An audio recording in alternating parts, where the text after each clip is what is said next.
அம்பேத்கர் கொள்கை தலைவர் இருக்கிறீங்க. சேலம் ஓதியத்தூர்ல அம்பேத்கர் சிலையை திறக்க சொல்லி மண்ணின் மக்கள் போராடுற மக்கள் மீது வழக்க போட்டு சிறைப்படுத்துவது தாவேக அரசு. கேட்டா ஒடுக்கப்பட்ட மக்கள் நாங்கள் நிறைய செய்யறோம். இந்த அம்பேத்கர் சிலை கடந்த 5 ஆண்டுகளாக மூடப்பட்டு இருந்த போது தம்பி எங்க போனாரு?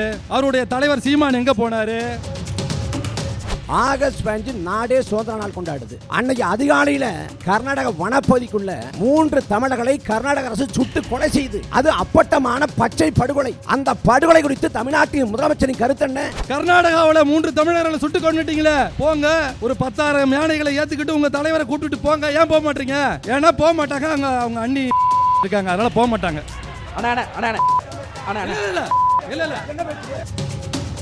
மைக் ஆஃப் பண்ணுங்கண்ணே. ஐபிசி தமிழின் the political voice powered by Lalitha jewellery. MVM பெருங்காயம் தூள். மைதாவுக்கு no, MVMKS. Login 360 degree. South India's trusted number 1 IT education. Refreshment partner Madras coffee house. Lalitha jewellery. செலவே இல்லாமல் பழைய நகையின் அதே எடைக்கு புதிய நகை. MVM கூட்டு பெருங்காயம் தூள். மைதாவுக்கு நோ, MVMக்கு எஸ். லாகின் 360. உங்கள் கெரியருக்கு தேவையான அனைத்து IT கோர்ஸும் just 4999. Madras coffee house. Authentic filter coffee. Feels like home, tastes like home. 2031 வரும், 29 வரும். அப்ப டெபாசிட் காணும் பார்ப்போம். அதனால இந்த ஆணவத்தில் அகம்பாவத்தில் ஆடாதீங்க.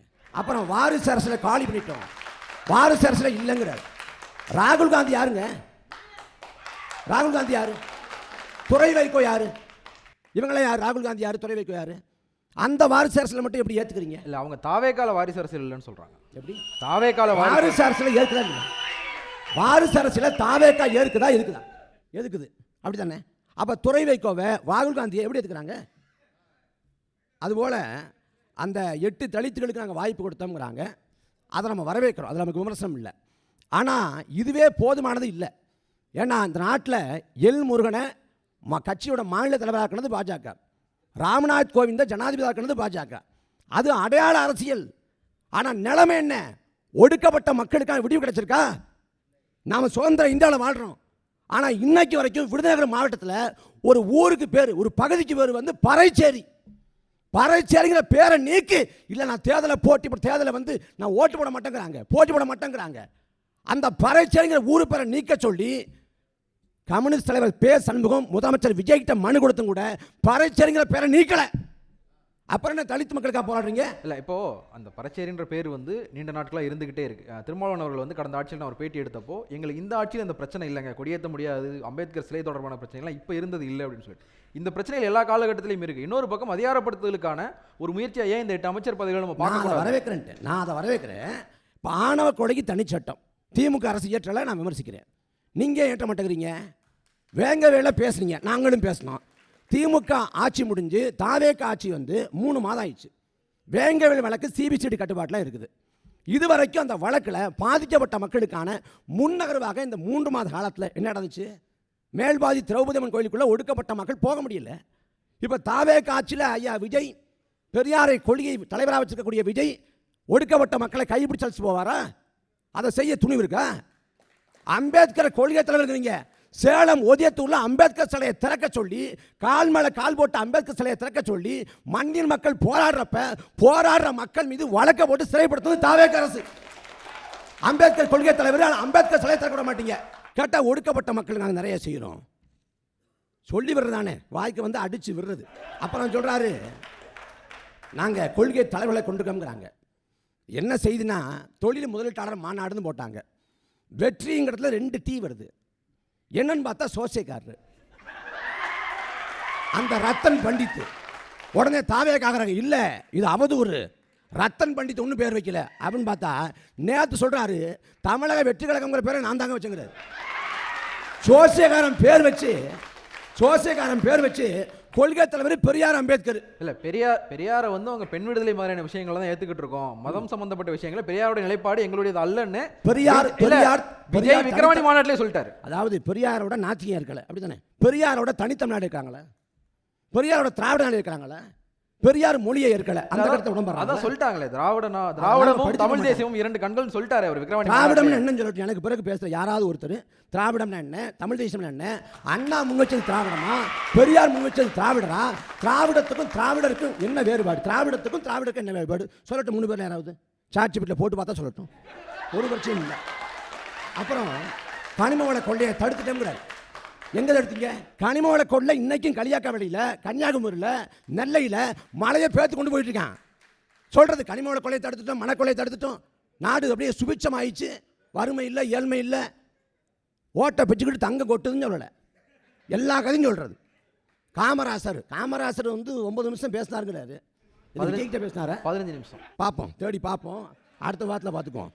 அப்புறம் காமராசர் வந்து கரிஸ்மாட்டிக் லீடர் இல்லை, முகப்பொடிவு இல்லை, வசீகரம் இல்லை. காமராசர் கோட் சூட்டு போடல. காமராசர் வந்து பிரான்ஸுக்கு போகிறாரு. பிரான்ஸுக்கு போகிறப்ப குளிர் பிரதேசம், குளிர் தாங்க மாட்டான்ட்டு காமராசருக்காக ஒரு கோட் சூட்டு தைக்கப்படுது. ஆனால் காமராசர் அதை உடுத்தாம கதரை வெட்டி கதை செட்டில் போனார். விடுதலை இல்லத்துக்கு போனால் போய் பாருங்க, காமராசருக்காக தைக்க போட்டு காமராசர் போடாத கோட்டு சுட்டு அப்படின்னு போடப்பட்டிருக்கு. அவர் தலைவன், மக்கள் தலைவன், களத்தில் என்ன விளம்பரம் செய்யலை, பட்டோபம் செய்யலை, ஆடம்பரம் பண்ணலை. நீங்கள் சிந்திச்சு பாருங்க, ஆகஸ்ட் 15 நாடே சுதந்திர நாள் கொண்டாடுது. அன்னைக்கு அதிகாலையில் கர்நாடக வனப்பகுதிக்குள்ள 3 தமிழர்களை கர்நாடக அரசு சுட்டு கொலை செய்து, அவங்க வந்து மாட்டை காணும்னு தேடி போனவங்க அந்த காட்டுக்குள்ளே வந்து இரவு பொழுதில் வந்து ஓய்வு எடுக்கிறாங்க வழி இல்லாமல். அவங்கள மான வேட்டாட வந்தாங்கன்னு சொல்லிட்டு கர்நாடக அரசு சுட்டு கொள்ளுது. அது அப்பட்டமான பச்சை படுகொலை. மேகதாதுல அணை கட்டக்கூடாதுன்னு தமிழ்நாடு போராடி கொண்டிருக்கிற வேளையில் தமிழர்கள் மீதான வன்மத்தில் அந்த படுகொலை நிகழ்த்தப்படுது.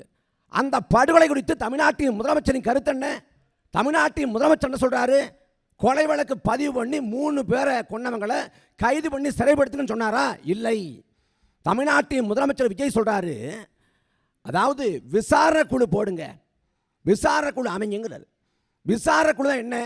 விசாரணை குழு அமைக்கப்பட்டால் அந்த விசாரணை குழுவோட அறிக்கை தாக்கல் பண்ணுறதுக்கு 6 மாதத்துலேயும் 1 வருஷம் ஆகும். அதுக்குள்ள இந்த படுகொலை மறந்து கிடந்து இந்த பொது சமூகம் போயிடும். தூத்துக்குடி துப்பாக்கி சூட்டுக்கு கொலை வழக்கு போடலை, விசாரணை ஆணையம் போட்டாங்க. விசாரணை ஆணையத்தோட அறிக்கை என்னாச்சு? இன்னைக்கு வரைக்கும் தூங்குது. அப்போ அங்கே நடந்தது படுகொலை, அதற்கு கொலை வழக்கு போடணும்னு தமிழ்நாட்டின் முதலமைச்சர் சொல்லலை. அதுக்கு பிறகு என்ன?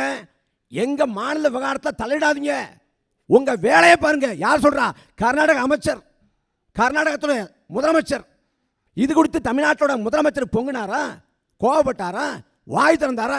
வாய் திறக்கவே இல்லை. நீங்க தொடர்ச்சியா சொல்லிட்டே இருக்கீங்க, ஐயோ தம்பிங்க விசில் அடிக்கிறாங்க. அவங்களுக்கு விசில் அடிக்க தெரியும், ஊழல் செய்ய தெரியாது. அவர்களுக்கு ஊழல் செய்ய தெரியாது. மாண்புமிகு முதல்வர் அண்ணன் ஜோசப் விஜய் அவர்கள் ஒரே ஒரு முழக்கத்தை எடுத்து வச்சார்.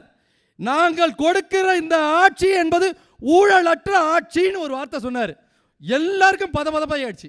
அறிவாலயத்தில் இருக்கக்கூடிய அத்தனை பேருக்கும் பதபதப்பு. வெயிட் பண்ணுவோம், எப்படியாவது ஊழல் நடந்துடும். அங்கே ஒருத்தன் பண்ணியிருக்காம்பா, கன்னியாகுமரி தாண்டி ஒருத்தன் ஒரு 5 ரூபா வாங்கியிருக்காம்பா. தேடுறீங்கல்ல, இன்னைக்கு நீங்கள் இந்த ஆட்சியில் எங்கேயாவது ஊழல் நடக்குதான்னு தேடக்கூடிய அளவில் ஒரு ஆட்சியை கொடுத்துருக்காருனா அதுதான் இந்த விசில் புரட்சி. ஒரு ஊழலற்ற ஆட்சி. தேடினாலும் கிடைக்காத அளவுக்கு தானே நம்ம ஆட்சி நடத்தணும். நிச்சயமா நீங்கள் திருப்பி இந்த புதியவர்களை பார்த்து இந்த 100 நாட்களில் எங்களைப் போல நீங்கள் அடுக்கு மொழியில் பேச முடியுமா? எங்களைப் போல கடந்த கால வரலாறுகளை சொல்ல முடியுமா? அவர்களுக்கு தெரியும். அதெல்லாம் தெரிஞ்சதுனால தான் உங்கள் வரலாறு கதையை எதையும் நம்பாம தமிழ்நாட்டில் ஒட்டுமொத்தமாக 108 இடங்களில் வெற்றியை கொடுத்தாங்க. அந்த 108 இடங்களில் வெற்றியை கொடுத்து எங்களுக்கு முதல்வராக எங்களுடைய அண்ணன் ஜோசப் விஜய் தான் வர வேண்டும் என்பதில் தமிழக மக்கள் தெளிவா இருந்தாங்க.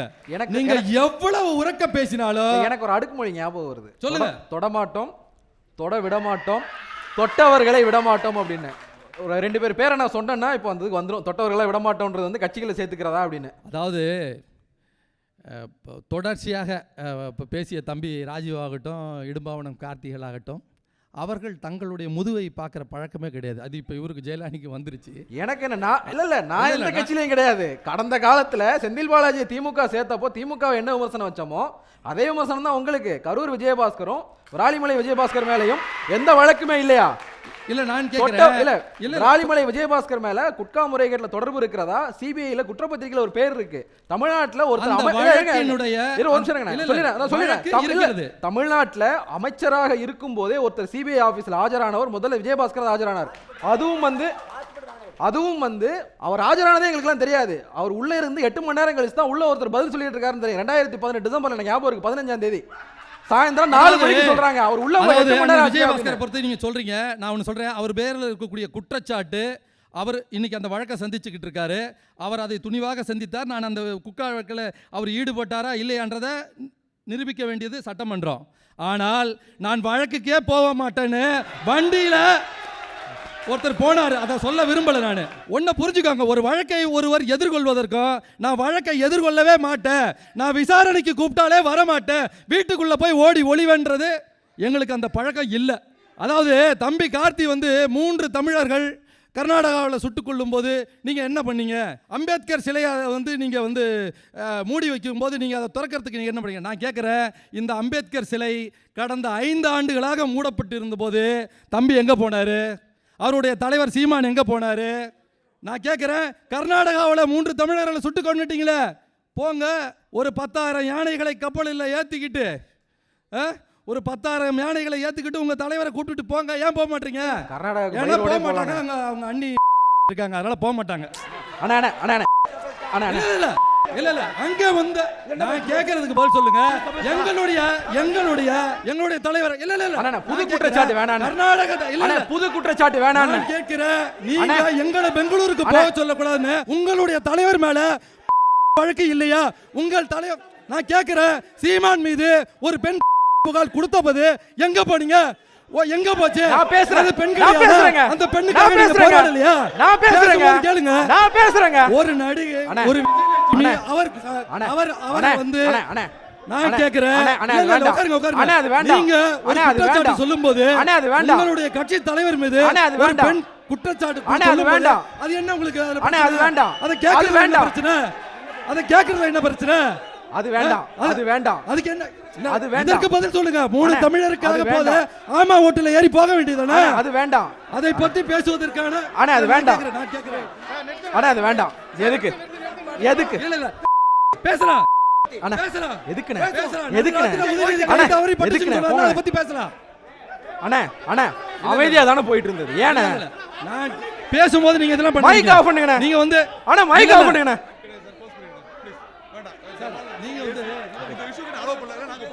Sure sir, sure sir. இல்ல சார், ஸ்டாப். அவ்வளவுதான், க்ளோஸ். நிகழ்ச்சி இதோட முடிஞ்சிருச்சு. எல்லாரும் அமைதியா கடந்து போங்க. அமைதியா எல்லாரும் கலைஞ்சு போவீங்கன்னு நம்புறேன்.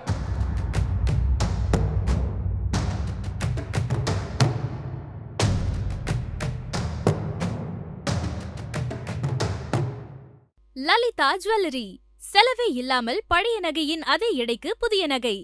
MVM கூட்டு பெருங்காயம் தூள். மைதாவுக்கு நோ, MVMக்கு எஸ். லாகின் 360 உங்கள் கெரியருக்கு தேவையான அனைத்து IT கோர்ஸும் just 4999. Madras coffee house, authentic filter coffee. Feels like home, tastes like home.